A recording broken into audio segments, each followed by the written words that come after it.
네, 반갑습니다. 말씀을 나눌 수 있도록 은혜를 베풀어 주신 하나님께 감사드리고, 또 귀한 말씀을 통해 우리 성도님들과 교제할 수 있도록 기회를 허락해 주신 우리 담임 목사님, 성도님들께 감사드립니다. 우리 함께 기도하겠습니다. 하나님 감사합니다. 주님의 말씀을 통하여 오늘 저희들에게 살아계신 그 하나님을 만날 수 있는 은혜 허락하여 주시고, 이 말씀이 저희의 영의 양식이 되어 하나님 기뻐하시는 모습으로 큰 열매가 맺어지는 시간 되게 하여 주시옵소서. 예수님의 이름으로 기도드립니다. 아멘. 미국 텍사스에 있는, 지금은 사라져서 그 이름이 알려지지 않은 한 교회에서 있었던 일입니다.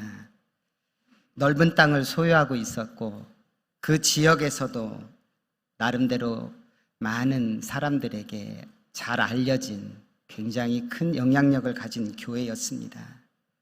교회가 부흥하면서 주차장을 넓히기 위해 공사를 하던 중에 교회 땅에서 석유가 터져나왔습니다. 교인 가운데 석유 채굴 전문가가 있어서 정밀 조사를 했더니 어마한 매장량이 교회 땅에 묻혀 있는 것을 알았고, 개발만 하면 상상할 수 없는 수익을 얻을 수 있다는 것이 밝혀졌습니다. 전 교인이 깊은 관심을 가지고 주시하는 상황에서 긴급하게 당회가 열렸고, 당회는 장시간의 논의 끝에 3가지를 결정했습니다. 첫째는 가장 빠른 시간 안에 석유를 교회가 직접 개발하기로 결정합니다. 교인 중에 석유 개발 전문가도 있고, 이와 관련해서 연관된 분야에 종사하는 교인들도 많이 있었기 때문에 교회가 직접 개발해도 어려움이 없을 것이라고 그렇게 결정을 했습니다. 물론 이러한 결정의 배경 이면에는 전문 회사에 맡기는 것보다 교회가 직접 개발하면 이익이 더 클 것이라는 그런 판단도 크게 작용했습니다. 어마어마한 그 매장량의 석유를 개발하는 것은 엄청난 투자와 시간이 요구됨에도 불구하고, 교회는 교회 본연의 사역에 집중하는 것을 포기하고 석유 개발에 매진하겠다고 선언한 셈입니다. 이 자체가 지금 교회가 잘못된 방향으로 가고 있다는 신호탄이 되었습니다. 당회가 내린 2번째 결정은 석유를 팔아 더 얻은 수익금 중에서 절반은 교회의 사역을 위해서, 선교를 위해서 사용하고, 나머지 절반은 교인들에게 공동으로 분배하겠다, 이렇게 결정을 내립니다. 이 2번째 결정으로 인해 교회 안에서 내분과 분란의 씨앗이 자라기 시작했습니다. 수익금을 누구에게 얼마만큼 배분할 것인지 교인의 기준도 모호했고, 등록은 했지만 장기간 타 지역으로 출타했거나 이사를 했거나, 그래서 사실상 교인의 역할을 하지 않는 사람도 내가 등록교인이라고 주장하면 그들에게도 이익금을 분배할 수밖에 없는 그런 상황입니다. 수년 동안 오랜 시간에 걸쳐서 교회에 출석하고 봉사한 사람과 교회에 등록한 지 일주일밖에 되지 않은 사람에게 출석 연수와 봉사 연수에 관계없이 동일한 금액으로 분배할지, 차등 분배할지, 이 역시 다툼의 여지가 있는 결정이었습니다. 마지막으로 교회가 내린 3번째 결정은 바로 이 시간부터 우리 교회는 새로운 교인을 받지 않겠다는 선언이었습니다. 교회가 석유 수익금의 절반을 교인들에게 분배한다는 소식이 알려지면 교회에 출석하지 않은 사람들도 돈을 목적으로 교회에 나올 것이 분명할 것이고, 이렇게 돈을 목적으로 교회에 등록하는 사람들 때문에 교회가 분란이 빠질 것이라고 염려해서 내린 결정입니다. 당회가 이 결정을 내리자마자 모든 교인들이 적극적으로 찬성했고, 공동의회에서 일사천리로 이 안건은 통과되었습니다. 그 후 이 교회가 어떻게 되었는지 아십니까? 더 이상 새 교인을 받지 않겠다 발표했을 때 돈 때문에 교회에 나오는 사람을 방지하겠다고 마치 알곡과 쭉정이를 갈라내듯이 신앙이 아닌 돈을 위한 사람들을 구분하겠다고 내린 이 결정이 교인들 간에 큰 분란을 일으키고 말았습니다. 말씀드렸듯이 교인의 기준을 정하는 것에 있어서도 서로가 다투었고, 분배금을 출석 연수나 봉사 연수에 따라 차등을 줄 것인지를 놓고도 교인들 간에 심각한 다툼이 이어지다가 결국은 법정 다툼 끝에 교회가 문을 닫고 말았습니다. 석유가 발견되기 전까지 이 교회는 어떠한 다툼도 없었던 정말 화목한 교회였습니다. 새로운 교인들이 꾸준히 등록되는, 전도되는, 성장하는 교회였습니다. 지역에서도 나름대로 인정받는 참 평판이 좋은 교회였습니다. 그런데 막대한 석유 개발 이익금이 눈앞에 놓이니까 교회가 시험에 빠지면서 다툼과 분란을 이겨내지 못합니다. 평생을 일하지 않고 편하게 살 수 있는 막대한 돈이 눈앞에 보이니까, 심지어는 자녀들까지도 평생을 편하게 살 수 있는 엄청난 돈이 그들 앞에 놓여지기 시작하니까 교회가 예수 그리스도의 피로 세워진 그 교회를 결국은 사라지게 만들었습니다.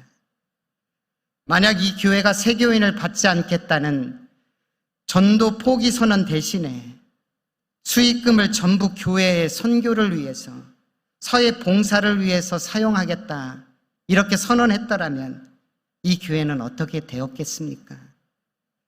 석유 개발을 통해서 얻은 전무후무한 그 경제적 소득을 복음을 위해서 사용했다면 교회는 역사상 그 어떤 교회도 실천할 수 없었던 경제적 섬김을 분명히 실천할 수 있는 기회를 가졌습니다. 복음서에 나오는 영생에 관심을 가지고 주님을 찾아왔다가 재물이 많은 고로 오히려 근심하며 떠나간 부자 청년의 이야기는 2000년 전에 한 특정한 사람에게만 일어난 이례적 사건은 분명히 아닙니다. 2002년이 지난 후 텍사스의 한 교회에서도 바로 이런 일이 되풀이되었습니다. 2000년이라는 이 긴 시간의 축 사이에 우리에게는 알려지지 않았을 뿐 실제로 이런 일들이 얼마나 수도 없이 반복해서 일어났겠습니까? 텍사스의 이름 없는 교회에 이어서 뉴욕에 위치한 폴리머스 교회에 있었던 또 하나의 일을 소개하고 싶습니다. 1849년에 세워져서 오늘날까지 173년이라는 긴 역사를 가진 이 교회에서 1928년 12월 어느 주일에 70이 넘은 한 흑인 여성이 예배에 참석해서 한 간증입니다. 지금으로부터 약 60년 전인 1850년 12월의 한 주일이었습니다. 그때 제 나이가 12살이었습니다. 저와 오빠 그리고 부모님은 이 교회의 건너편에 있는 노예 매매 시장에 팔려왔습니다. 그 당시 우리 집 주인이 파산을 하면서 가족들을 팔려고 내놓은 것입니다. 그 순간 저희 가족은 하나님께 간절히 기도했습니다. 하나님, 제발 저희 네 식구가 흩어지지 않고 함께 살 수만 있게 해주세요. 그러나 저희의 간절한 기도에도 불구하고 아버지가 제일 먼저 1001불에 팔려나갔고, 어머니는 다른 지역의 식당으로 팔려가셨고, 오빠는 900불에 다른 지역의 농장으로 팔려나갔습니다. 마지막으로 제가 700불에 경매에 올려졌는데 저를 사겠다고 손을 든 사람이 아무도 없었습니다.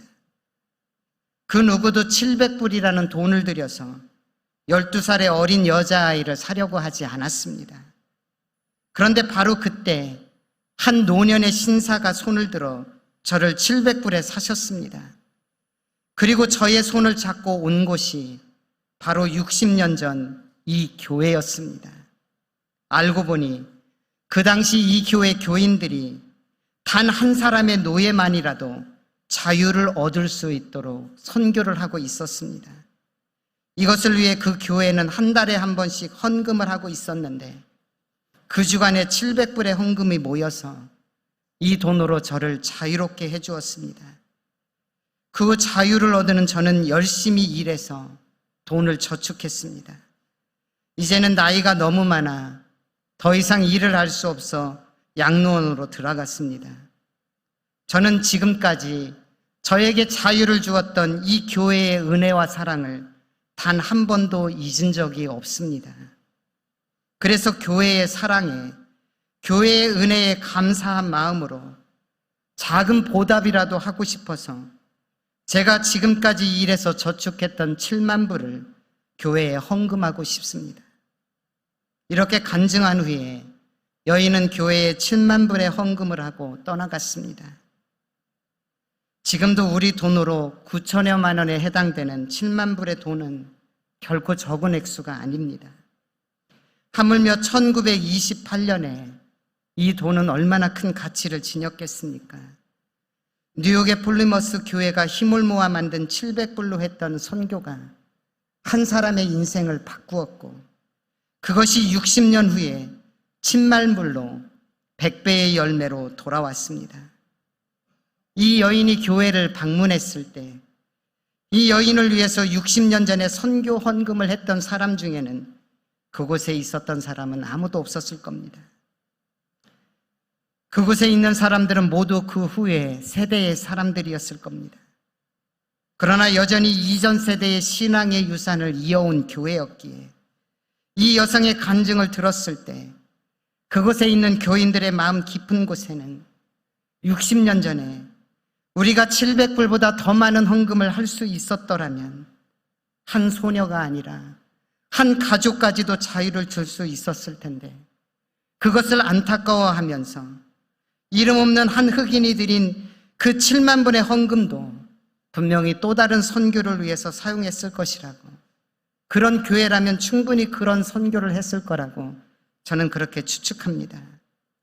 1850년에 한 소녀에게 자유를 얻게 해주었던 폴리머스 교회의 섬김에 대해서 하나님은 분명히 큰 상급으로 갚아주실 것입니다.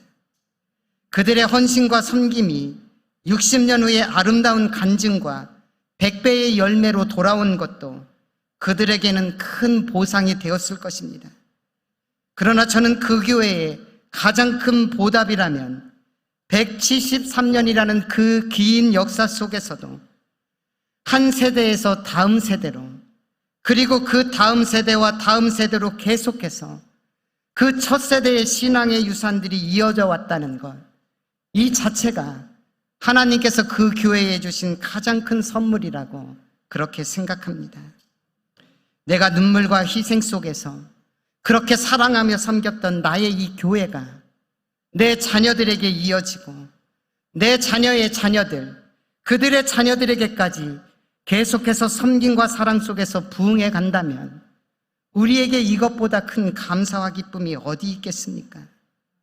텍사스에 있었던 이름 없이 사라진 교회, 뉴욕의 플리머스 교회는 우리에게 교회란 무엇을 위해 존재하는지, 교회는 무슨 선교와 사명을 감당하며 살아야 하는 그런 하나님의 장소인지 다시 한번 생각하게 만들고 있습니다. 여기 있는 우리 성도님들은 모두가 주님의 교회를 사랑하는 마음으로 교회를 열심히 섬기고 계실 것입니다. 교회를 위해서 열심히 기도하실 것이고 교회의 미래를 고민하고 계실 것입니다. 그렇다면 우리가 사랑하며 섬기는 이 교회가 무엇을 꿈꿀 수 있을 때, 무엇을 하며 하나님의 영광을 돌릴 수 있을 때 이 교회가 계속해서 우리 후세대까지 이어질 수 있을지, 우리 자녀들이 우리의 어떤 신앙의 모습과 정신을 유산으로 이어받을 수 있을지 진지하게 고민하는 것은 정말 가치 있는 일일 것입니다. 우리는 우리가 가진 질문에 대해서, 우리가 가진 고민에 대한 해답이 항상 하나님의 말씀에 있다고 믿어왔고 또 그렇게 배워왔습니다. 그렇다면 우리의 신앙의 모습이 어떻게 세워져야 할지, 우리 교회가 어떤 교회로 하나님 기뻐하시는 모습으로 세워져 갈 것인지, 이것에 대한 해답 역시 분명히 하나님의 말씀 속에 있을 수밖에 없을 것입니다. 사도행전은 안디옥 교회의 시작과 그 교회의 부흥, 그 교회의 사역을 기록하면서 본문 21절에서 이 모든 것을 하나의 문장으로 요약합니다. 주의 손이 그들과 함께 하시매. 주님의 손이 그들과 함께 하시면서 시작된 교회가 안디옥 교회입니다.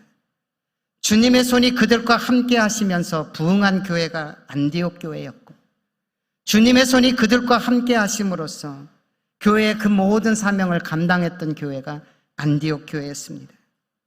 저는 오늘 이 시간 주님의 손이 안디옥 교회와 함께 하셨을 때 일어났던 일들을 통해서 우리가 꿈꾸어야 할 교회의 모습, 우리가 자녀들에게 남겨주어야 할 신앙의 유산이 무엇인지에 대해서 잠시 생각해 보고 싶습니다.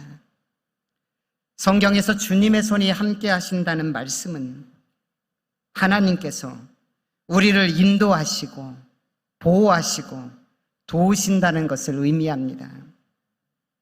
시편 139편 9절과 10절에서 시편 기자는 다음과 같이 고백합니다.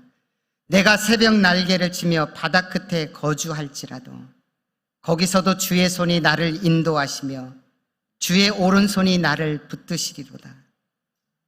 주님의 손은 바다 끝까지 나와 함께 하시고 거기에서도 나를 도우시고 인도하신다는 것을 하나님의 은혜와 능력을 체험한 한 시편 기자의 고백입니다. 오늘 본문 사도행전 11장은 구레네와 구부르에서 온 몇 사람에게 바로 이런 일이 일어났음을 보여주고 있습니다. 그들이 안디옥에서 하나님의 말씀을 전할 때 주님의 손이 그들과 함께 하셨다. 성경은 그렇게 말씀합니다. 주님의 손이 그들과 함께 하셨을 때 그들에게 어떤 일이 일어났습니까? 21절에 보면 수많은 사람들이 주님께로 돌아왔다고 말씀합니다. 주님의 손이 함께 하시니 많은 사람들이 복음을 받아들이고 그곳에서 교회가 세워집니다. 교회는 주님의 손이 함께 하시면서 시작된 믿음의 공동체입니다. 안디옥 교회는 주님의 손이 함께 하셨을 때 하나님의 이 은혜를 결코 헛되이 낭비하지 않았습니다. 26절은 그들이 주님의 손이 함께 하셨을 때 어떤 삶을 살았는지를 다음과 같이 소개합니다. 그들이 그리스도인이라 일컬음을 받았더라. 믿지 않는 사람들로부터 저 교회는 하나님이 함께 하시는 교회라고, 저 사람들은 하나님을 믿는 사람들이라고 세상 사람들이 인정했다는 겁니다. 또한 사도행전 11장 28절에서 30절은 주님의 손이 함께 하셨을 때 안디옥 교회는 하나님이 주신 이 은혜를 이웃과 다른 교회를 섬김으로써 사랑을 실천했음을 보여줍니다. 예루살렘에 큰 흉년이 들었을 때 안디옥 교회는 구제 헌금을 통해 예루살렘 교회를 도와주었습니다. 교회가 교회 안에서의 어려운 사람을 도와주는 것도 쉽지 않지만 교회를 넘어서서 세상을 향해서 섬김을 실천하는 것은 정말 쉽지 않습니다. 그런데 안디옥 교회는 바로 이 섬김과 실천의 확장성을 보여주고 있습니다. 또한 주님의 손이 함께 하실 때 안디옥 교회는 협력과 동역의 본을 보여주었습니다. 사도행전 11장 25절에서 30절에 보면 교회가 부흥하니까 교회의 사역자였던 바나바가 사울이라고 하는 젊은 청년을 데리고 와서 함께 동역합니다. 안디옥 교회는 스데반의 박해로 인해 흩어진 사람들이 세운 교회입니다. 그런데 스데반이 박해를 받을 때 그 박해의 주역 가운데 한 사람이 사울이라는 청년이었습니다. 아마 안디옥 교회의 교인 가운데는 사울 때문에 죽은 가족도 있을 수 있을 것이고 사울 때문에 고향을 떠나서 이 먼 타 지역까지 온 사람도 분명히 있었을 겁니다. 그런데 바나바가 사울과 함께 동역하겠다고 사울을 데려왔을 때 교인들이 어떻게 했습니까? 아무도 반대하지 않았습니다. 전적으로 바나바를 지지해 주었고 목회자의 목회 방침을 따라 주었습니다. 목회자와 교인들 간의 아름다운 동역과 섬김의 본을 안디옥 교회가 보여준 것입니다. 또한 안디옥 교회는 교인들 간에도 아름다운 협력과 동역을 보여줍니다. 사도행전 13장 1절에서 3절은 안디옥 교회를 소개하며 다음과 같이 말씀합니다. 안디옥 교회에 선지자들과 교사들이 있으니 곧 바나바와 니게르라 하는 시므온과 구레네 사람 루기오와 분봉왕 헤롯의 젖동생 마나엔과 및 사울이라. 주를 섬겨 금식할 때에 성령이 이르시되 내가 불러 시키는 일을 위하여 바나바와 사울을 따로 세우라 하시니 이에 금식하고 기도하고 두 사람에게 안수하며 보내니라. 13장에 나오는 바나바는 구브루 섬에 있는 그곳에서 출생한 유대인이었습니다. 시므온과 루기오는 아프리카 출신의 흑인입니다. 마나에는 헤롯 가문의 귀족이었습니다. 사울은 다수 출신의 바리새인, 핍박했던 유대인이었습니다. 무엇보다도 안디옥 교회는 헬라 사람들이 복음을 듣고 세운 교회였기에 헬라인들이 주류 교회였습니다.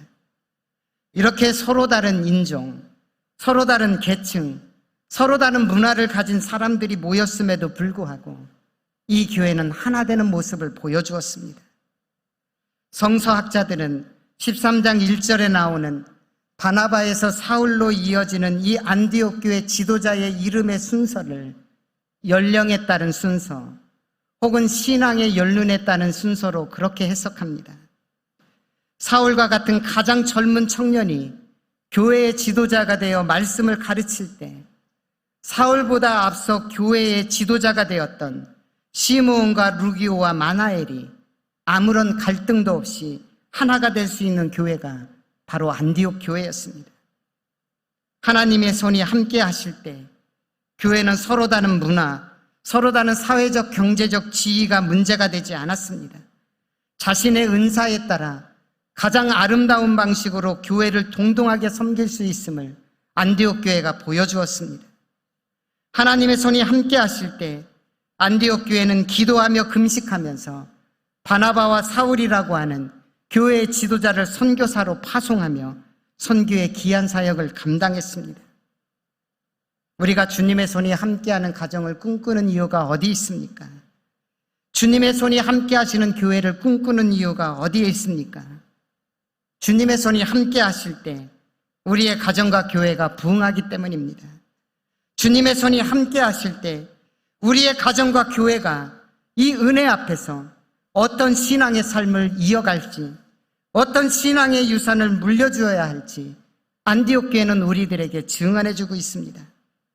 주님의 손이 함께 하실 때 우리의 가정과 교회는 세상 사람들을 향해 저들은 그리스도인이라는 그런 인정을 받을 수 있는 삶을 살아야 합니다.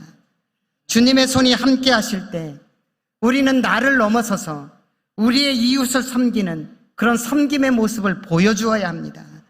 주님의 손이 함께 하실 때 우리는 서로 다른 구성원들이 하나가 되는, 서로 다른 나의 가정이, 서로 다른 나의 교회가 하나가 될 수 있는 그런 모습을 보여줘야 하고 선교의 사명을 충성되게 감당할 수 있어야 합니다. 무엇보다도 오늘 본문은 주님의 손이 함께 하실 때 안디옥 교회에 일어났던 이 일들을 증언하면서 언제 그들에게 주님의 손이 함께 하셨는지를 증언합니다. 주님의 손이 함께 하셨던 그 시간을 사도행전 11장 19절은 스데반의 일로 환란이 일어난 때였다고 말씀하고 있습니다. 우리는 신앙생활하는 여정에서 평탄할 때도 있고 분명히 어려울 때도 있습니다. 평탄할 때는 참 감사하기가 쉽습니다. 하나님 감사합니다. 하나님의 은혜입니다. 그런데 아플 때, 자녀들이 생각대로 그 일이 풀리지 않을 때, 경제적으로 너무 힘든 시간을 보내고 있을 때 여러분 그 속에서 하나님의 손이 함께 하심을 느끼신 적이 있으십니까? 주님의 손이 함께 하신다는 것은 환난도 우리에게는 은혜의 도구가 될 수 있다는 것을 안디옥 교회가 우리들에게 보여줍니다. 여러분은 미국 엘레바마 지역에서 땅콩이 재배되었던 역사적 유래에 대해서 많이 들어보셨을 겁니다. 엘라바마주는 목화를 재배하는 것을 주 수입원으로 삼았던 지역입니다. 목화 재배를 통해서 마을 전체가 살아야 하는 전형적인 농촌입니다. 그런데 어느 해에 베빌이라는 벌레가 창궐하면서 목화 재배를 완전히 망쳐버렸습니다. 올 한 해만 이런 일이 끝난다면 어떻게든 희망을 갖고 다시 일어설 수 있겠는데 이 베빌이라는 벌레를 퇴치할 방법을 찾을 수가 없습니다. 사실상 목화 재배를 포기해야 하는 상황에 이르렀습니다. 무엇을 하며 살아야 할지 모두가 막막해서 시리에 빠져 있는데 그때 조지 워싱턴 커버라고 하는 사람이 목화를 모두 뽑아내고 땅콩을 심자고 제의를 했습니다. 처음에는 부정적으로 생각했지만 이거 외에는 달리 할 것도 없다 보니까 어쩔 수 없이 카버 박사의 말대로 땅콩 농사를 시작했습니다. 그런데 그 결과가 목화 재배를 통해서 얻은 수익보다 더 많은 수익을 얻는 기적으로 이어졌습니다. 심지어는 목화 산업이 점차적으로 시들어지면서 다른 지역에서 목화 재배로 살아가는 농부들이 큰 어려움을 겪고 있을 때 이들은 땅콩 개발로 더 많은 수익을 얻을 수 있었습니다. 이 마을 사람들은 자신들로 하여금 땅콩 재배라고 하는 새로운 기회로 눈을 돌리게 해준 베빌이라고 하는 벌레를 기억하면서 목화를 갈라먹는 베빌에게 감사한다는 글과 함께 기념비를 마을 한가운데에 세웠습니다. 스데반의 박해로 인해 안디옥으로 갔던 사람들, 그리고 그 박해 때문에 그곳에서 교회를 세웠던 사람들도 아마 동일한 경험을 하였을 겁니다. 스데반을 박해했던 그 핍박자들, 우리를 박해했던 핍박자들, 고맙습니다. 당신들 덕분에 우리가 이곳에 교회를 세울 수 있었습니다. 그들은 이렇게 자신들을 박해했던 박해자들에게 마음속에 기념비를 세우지 않았겠습니까? 환난은 우리를 힘들게 하기 때문에 환난이라고 말합니다. 그러나 환난은 힘든데 이 힘듦이 우리를 거듭나게 만듭니다. 힘들기에 겸손해지고 힘들기에 기도하게 되고 힘들기에 하나님의 손이 함께함을 경험하게 됩니다. 그래서 이 환난이 감사하게 되고 하나님, 환난이 오히려 저에게 축복입니다. 나중에는 감사의 통로로 바뀌게 됩니다. 환난이 없었다면 깨달을 수 없었을 주님의 은혜, 환난 때문에 내가 더 겸손해지고 낮아지고 단단해지는 연단 속에 있는 나를 다듬으시는 그 하나님의 섭리를 경험할 수 있기에 우리는 박해를 통해서 고맙습니다. 나를 힘들게 하는 그 대상을 향해서 고맙습니다. 당신 때문에 제가 이렇게 기도하고 당신 때문에 제가 이렇게 겸손해집니다. 이렇게 마음속에 기념비를 세울 수 있는 그런 승리자가 될 수 있습니다.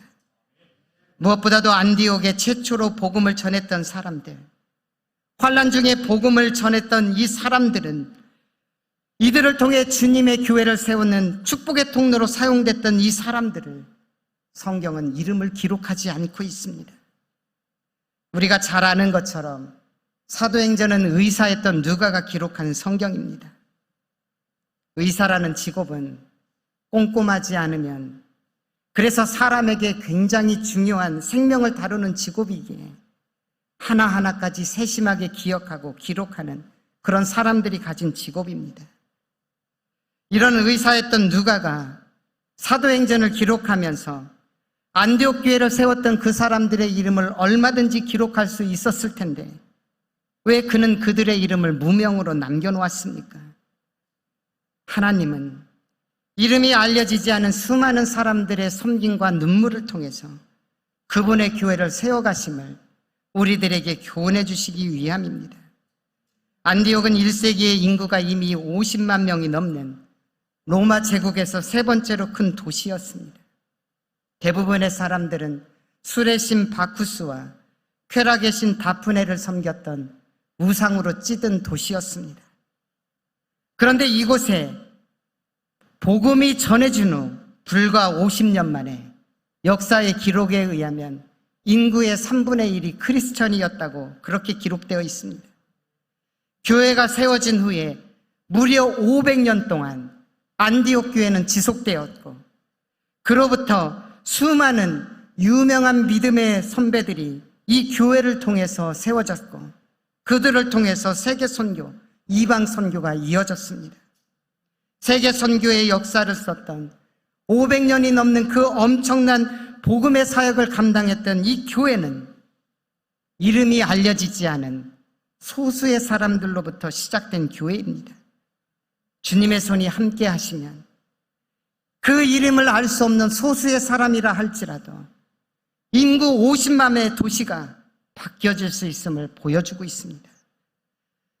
주님의 손이 함께 하시면 이름이 알려지지 않은 이 소수를 통해서 세계 선교의 역사가 이루어질 수 있음을 보여주고 있습니다. 하나님은 능력이 많은 사람, 힘이 있는 사람을 통해서만 일하시는 하나님이 결코 아니십니다. 그 누구도 이름을 알지 못하는 그런 무명의 사람들을 통해서, 누구도 주목하지 않았던 그 누군가를 통해서 작은 불꽃을 통해 큰 불을 일으키시는 그런 능력의 하나님이십니다. 그래서 바울은 고린도 교회를 향해서 다음과 같이 말했습니다. 형제들아, 너희를 부르심을 보라. 육체를 따라 지혜로운 자가 많지 아니하며 능한 자가 많지 아니하며 문벌 좋은 자가 많지 아니하도다. 그러나 하나님께서 세상에 미련한 것들을 택하사 강한 자들을 부끄럽게 하시고 약한 자들을 택하여 지혜로운 자들을 부끄럽게 하려 하시며, 하나님께서 세상에 천한 것들과 멸시받는 것들과 없는 것들을 택하사 있는 것들을 패하려 하시나니 이는 아무 육체도 하나님 앞에서 자랑하지 못하게 하려 하심이라.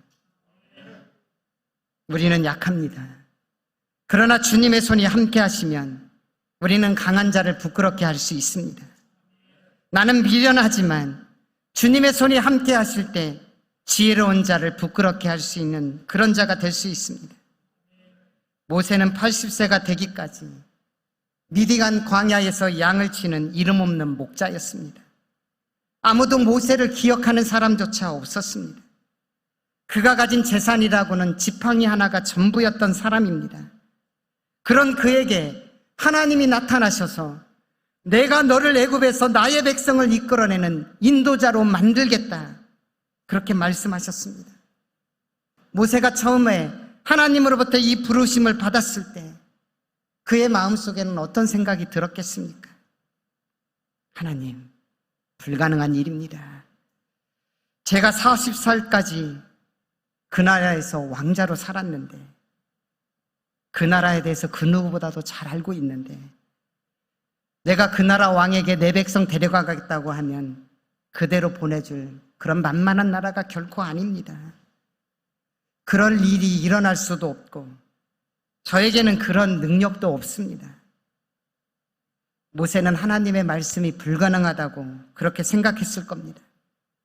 그런데 하나님께서 그런 모세를 강권적으로 결국 애굽으로 보내셨습니다.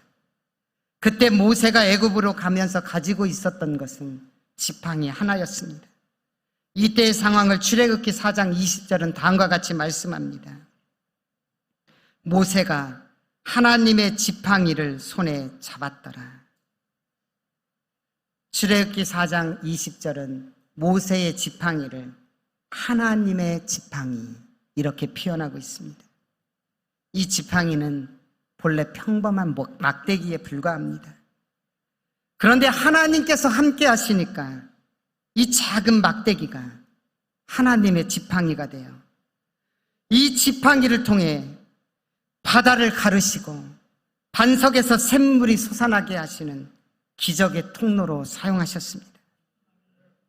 겉모습은 여전히 광야에서 양을 칠 때 사용하는 평범한 막대기입니다.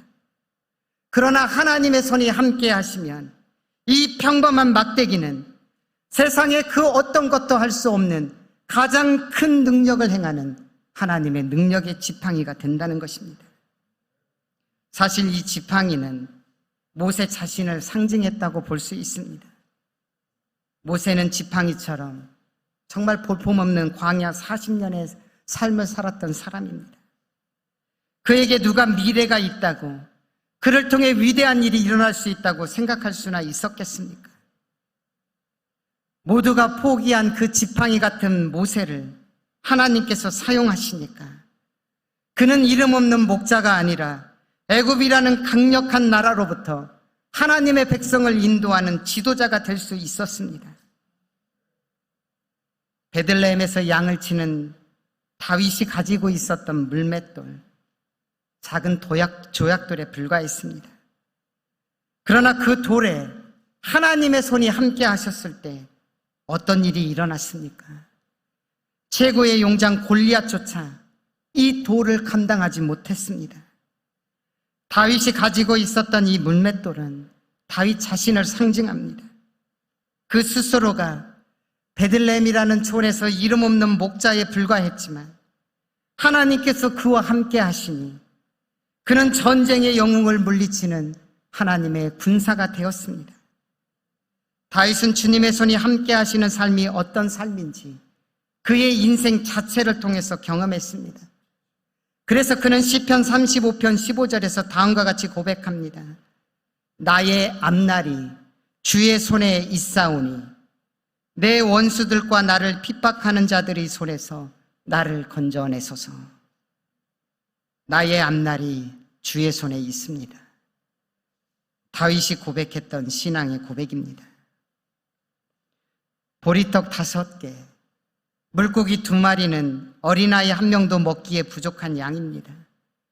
그러나 주님의 손이 함께 하실 때 남자만 5,000명이 먹고도 12광주리가 남는 기적이 일어났습니다. 하나님의 위대한 일을 함에 있어서 우리의 능력, 우리의 소유는 절대로 문제가 되지 않습니다. 나는 배운 게 너무 없어서 주님의 일을 할 수 없다고 말할 수도 없습니다. 나는 가진 게 없어서 하나님의 일을 할 수 없다고 우리는 그렇게 말할 수도 없습니다. 우리는 우리가 얼마나 연약한 자인지 잘 압니다. 그러나 하나님은 그런 연약한 이름 없는 우리를 들어서 사용하시기를 원하십니다. 그런 우리를 통해서 교회를 세워가시기를 원하십니다. 하나님께서는 그런 자들을 통하여 안디옥 교회를 세우셨고 500년이 넘는 시간 동안 세계 선교를 이루어 가셨습니다. 지금 내 가정에 보리떡 5개밖에 없습니까? 이것으로도 하나님의 일을 하기에 충분합니다. 지금 내 교회에 가진 것이 없다고, 그래서 우리에게는 하나님의 일을 할 수 없다고 그렇게 생각하십니까? 그렇지 않습니다. 주님의 손이 함께 하시면 이름 없는 무명의 사람들을 통해서 하나님은 놀라운 일을 이루어 가십니다. 주님의 손이 함께 하시는 사람이 될 수 있기를 소망합니다. 여러분의 자녀가 주님의 손이 함께 하시는 그런 자녀가 될 수 있기를 기도합니다.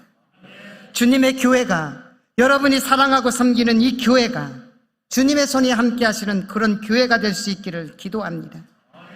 텍사스에 이름도 없이 사라진 그 교회처럼 주님의 손이 함께 하시는 그 은혜를 헛되이 낭비하지 않고 뉴욕의 폴리머스 교회가 보여주었던 그 섬김, 그 선교의 삶을 이어가는 그런 가정과 교회가 될 수 있기를, 그런 신앙의 유산을 여러분의 자녀들에게 물려줄 수 있는 그런 교회가 될 수 있기를 주님의 이름으로 기도합니다.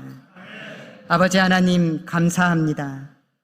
주님께서 세우신 이 교회가 세상 사람들이 보고 두려워할 수 있는 하나님의 능력의 손길이 함께 하시는 교회 되게 하여 주시고, 이름도 없이 빛도 없이 묵묵히 섬기는 그 섬길들을 통하여 하나님의 놀라운 역사를 이루어 가실 것을 믿습니다. 아버지 하나님, 목사님과 교인들이 한 마음으로 하나가 되는 교회 되게 하여 주시고, 세상 사람들로부터 칭찬받는 교회 되게 하여 주시고, 교회의 복음을 감당하며 선교를 감당하는 교회 되어 주님의 손이 함께 하시는 교회를 세상에 증거하는 교회 되게 하여 주시옵소서. 예수님의 이름으로 기도드립니다.